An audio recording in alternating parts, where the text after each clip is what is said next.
Bom, gente, agora olha só, como é sabido aí, né, a concessão do auxílio emergencial pelo governo federal tem ocasionado uma série de fraudes país afora. É gente que requisita o auxílio sem ter direito, são trabalhadores registrados com renda acima do estipulado aí pela regra, né, renda incompatível. Tivemos casos de militares e até foragidos da justiça sacando aí os R$ 600 que são destinados às pessoas carentes, autônomos, pessoas que estão desempregadas e que passam dificuldade nesse momento. E aqui na região não é diferente. E por isso agora nós vamos conversar com o delegado-chefe da Polícia Federal de Rio Preto, doutor Cristiano Pádua da Silva, que chegou a Rio Preto aí há menos de 15 dias, tomou posse dia 1º de julho, ele que era delegado titular-chefe lá em Jales. Então, o delegado doutor Cristiano está aqui no Zoom com a gente. Agradeço ao doutor e desejo boas-vindas aí, que sua vinda a Rio Preto seja frutífera. Obrigado, viu, doutor? Agradeço aí a oportunidade, as boas-vindas, Alexandre. Inclusive, vamos falar aí de um assunto realmente bem importante com relação às fraudes no saque do auxílio emergencial. É importante dizer que aí a gente tem duas vertentes, né? Tem organizações criminosas que estão voltadas ao cometimento dessas fraudes, e aí, por meio de falsificação de documentos, utilização de nomes de pessoas que, inclusive, já faleceram. E temos também outros casos em que é uma conduta mais individual, que são essas que você citou aí inicialmente, de pessoas que têm bastante renda, condições financeiras que não são adequadas e não preenchem os requisitos para receber esse benefício que o governo está concedendo. Então, aqui na Polícia Federal de Rio Preto, inclusive, nós já temos algumas investigações que estão em andamento, que está demonstrado isso. Pessoas com carros importados, que moram em mansões aí e solicitando esse benefício, e as investigações já estão em andamento. Tem aí o cometimento do crime de estelionato majorado, e as investigações em breve vão começar a dar resultado com a intimação, inclusive, dessas pessoas que provavelmente serão indiciadas. É uma orientação importante para aquelas pessoas que têm direito e, quando vão fazer o saque, verificam que houve essa fraude, alguém recebeu em nome delas. É importante dizer que o caminho que deve ser feito é o seguinte: não adianta, no primeiro momento, procurar a polícia. Eles vão ter que ir na Caixa Econômica Federal, abrir um processo de contestação, para que, a partir disso, a Caixa verifique o que houve e, posteriormente, a Caixa Econômica Federal vai encaminhar para a Polícia Federal de forma centralizada, para que sejam instaurados outros inquéritos para verificar essas situações aí. Com relação àquelas pessoas que receberam e têm conhecimento, que não têm direito, que cometeram uma fraude, inclusive a CGU disponibiliza um endereço para que possa ser feita essa restituição.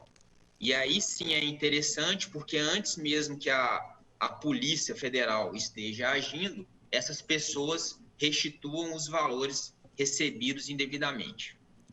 Doutor, bom, vamos pegar alguns pontos aqui. Se a pessoa, eventualmente, que nem eu já vi alguns casos, eu fiz para testar, tal, fiz brincando e recebi. Se ela devolver, ela está livre de qualquer acusação penal aí?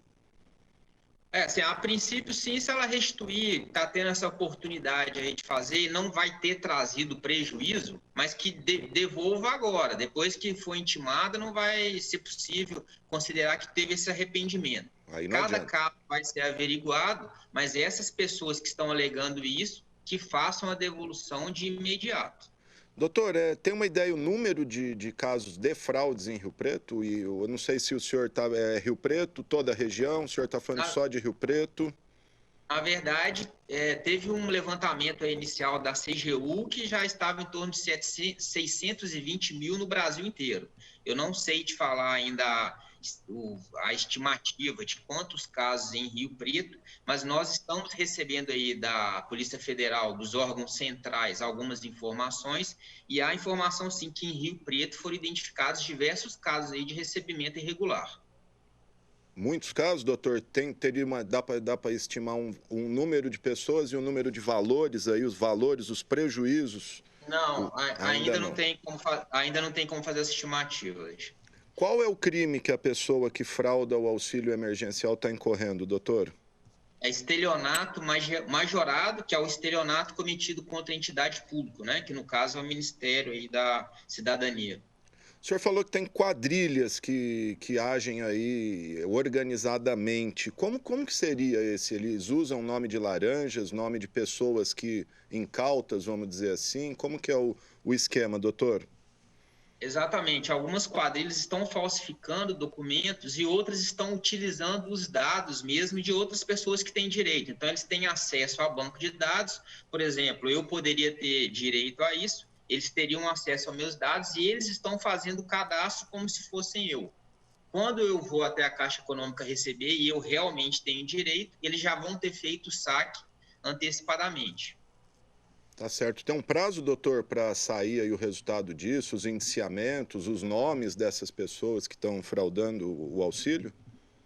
Na realidade, muitos desses crimes estão em andamento, né? Então, nós estamos recebendo as informações, algumas serão passadas ainda um pouco mais para frente de forma centralizada, principalmente com relação a essas organizações criminosas, mas alguns outros casos em que está muito evidente que as pessoas têm condições e não estão preenchendo os requisitos para poder receber, as investigações, inclusive, já têm inquérito instaurado para apurar esse tipo de caso. Quantos inquéritos em andamento, doutor? Ou é um É, inquérito que engloba aí todos os casos? Exatamente, vão ser desmembrados em outros nomes. O senhor disse que tem figurões aí, vamos dizer, condomínios de luxo, carros importados, etc. Acho que aí isso seria um agravante, doutor? Assim, com certeza, né? Essas pessoas receberem no lugar de quem realmente está necessitado, tanto é que se verifica em diversos casos que pessoas necessitadas não receberam até hoje, exatamente porque outras pessoas estão recebendo sem ter o direito. Tá certo, gente. Tá aí o doutor Cristiano Pádua da Silva, delegado, novo delegado-chefe aqui da Polícia Federal de Rio Preto. Sobre essa questão do auxílio, doutor, quer falar mais alguma coisa? Não, basicamente seria isso, principalmente para a questão de quem tiver recebido indevidamente, esse caso aí, por exemplo, que você citou, ou até que foi incluído de forma indevida e sabe que não tem direito, procurar aí na internet mesmo, digitando devolução do auxílio emergencial, vai conseguir ter o procedimento para fazer essa devolução para evitar maiores problemas, inclusive problemas criminais. Porque às vezes a pessoa também pode até ser vítima. A gente viu o caso do William Bonner, né, o jornalista lá, que sacaram em nome dos filhos dele. Quer dizer, ele falou, gente, meus filhos nunca fariam isso, mas alguém teve Exato. acesso e fez aí o saque. Doutor, vamos falar um pouquinho, enfim, a chegada do senhor aí está tomando pé ainda, tal, aqui em Rio Preto. Queria que o senhor falasse um pouquinho que a gente está chegando às eleições aí, como é que a delegacia da Polícia Federal de Rio Preto está se preparando para as eleições. A gente sabe que a polícia responsável no caso de eleições é a Polícia Federal. Exatamente, a Constituição prevê que é a atribuição da Polícia Federal, né, a apuração de crimes em matéria eleitoral, tem a importante participação da Polícia Civil supletivamente nos municípios em que não há delegacia da Polícia Federal, que no caso é a maioria, mas a atribuição principal é da Polícia Federal, sim. Tem uma previsão também do Tribunal Superior Eleitoral que determina que os crimes eleitorais sejam, inclusive, apurados com prioridade com relação aos outros crimes de outras matérias, e é dessa forma aí que a gente vai trabalhar, né? É importante dizer que os crimes eleitorais, diferente de outros, não podem ser instaurados de ofício pela Polícia Federal. Se nós recebermos denúncias, notícias, crimes relacionadas à matéria eleitoral, essas notícias são encaminhadas para a Justiça Eleitoral, que aí sim requisitam a instauração de inquérito e o início da investigação. E o Ministério Público Eleitoral também tem esse poder requisitório para que sejam instauradas aí inquéritos para investigar os crimes eleitorais.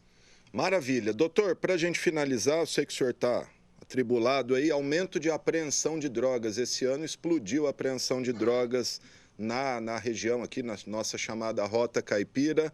Alguma explicação para isso, doutor? Você me permite só terminar com relação ao crime eleitoral, que eu acho muito importante. Claro. E sempre que eu falo desse assunto, eu gosto de destacar. O crime de corrupção eleitoral, muitas vezes a gente fala, inclusive, de compra de votos, que é um crime muito sério e é corrupção. Lembrando aí que tem quem vende voto, que também é corrupção da mesma forma. Então, assim, se tem candidatos ou políticos que estão em cargos e cometem o crime, muito importante lembrar também que os eleitores que recebem vantagem em troca de voto também cometem esse crime da mesma forma, inclusive a pena é a mesma. Só para destacar isso daí, porque muitas vezes a gente fala dos políticos, de corrupção, e a gente tem que olhar aí a atitude também individual de cada um, inclusive do eleitor, que é muito importante no processo eleitoral, mas que não permite que isso aconteça para não participar do crime de corrupção também. Com relação à sua pergunta aí realmente está tendo um aumento muito grande aí, todo mundo está vendo aqui, inclusive na região, em Jales também, várias apreensões, inclusive ontem teve uma de 1,5 tonelada de maconha. Aqui em Rio Preto bastante também, inclusive recentemente mais uma apreensão. Uma das possibilidades que está acontecendo é que aqueles que estavam fazendo contrabando de cigarros estão aproveitando a rota e como é feito, mas para utilizar também por meio de drogas. E a gente acredita que os criminosos e os traficantes estão considerando que, em razão da pandemia, talvez tenha um afrouxamento aí da fiscalização, que na verdade não aconteceu. Os órgãos policiais são essenciais, não pararam e não vão parar. Apesar das dificuldades, dos riscos que existem aí, o que está havendo também não vai ser permitido que esse momento aí difícil para todo mundo facilite, né, esse tipo de crime que também é muito grave, traz diversos prejuízos aí para as famílias, como a gente sabe. Sem dúvida. Doutor, os desafios que o senhor espera encontrar aqui em Rio Preto, o senhor já tomou pé? Como é que estão as coisas aí na delegacia? Estrutura ok? Como que o senhor recebeu aí? Como que o senhor foi recepcionado pela estrutura da nossa delegacia da Polícia Federal de Rio Preto?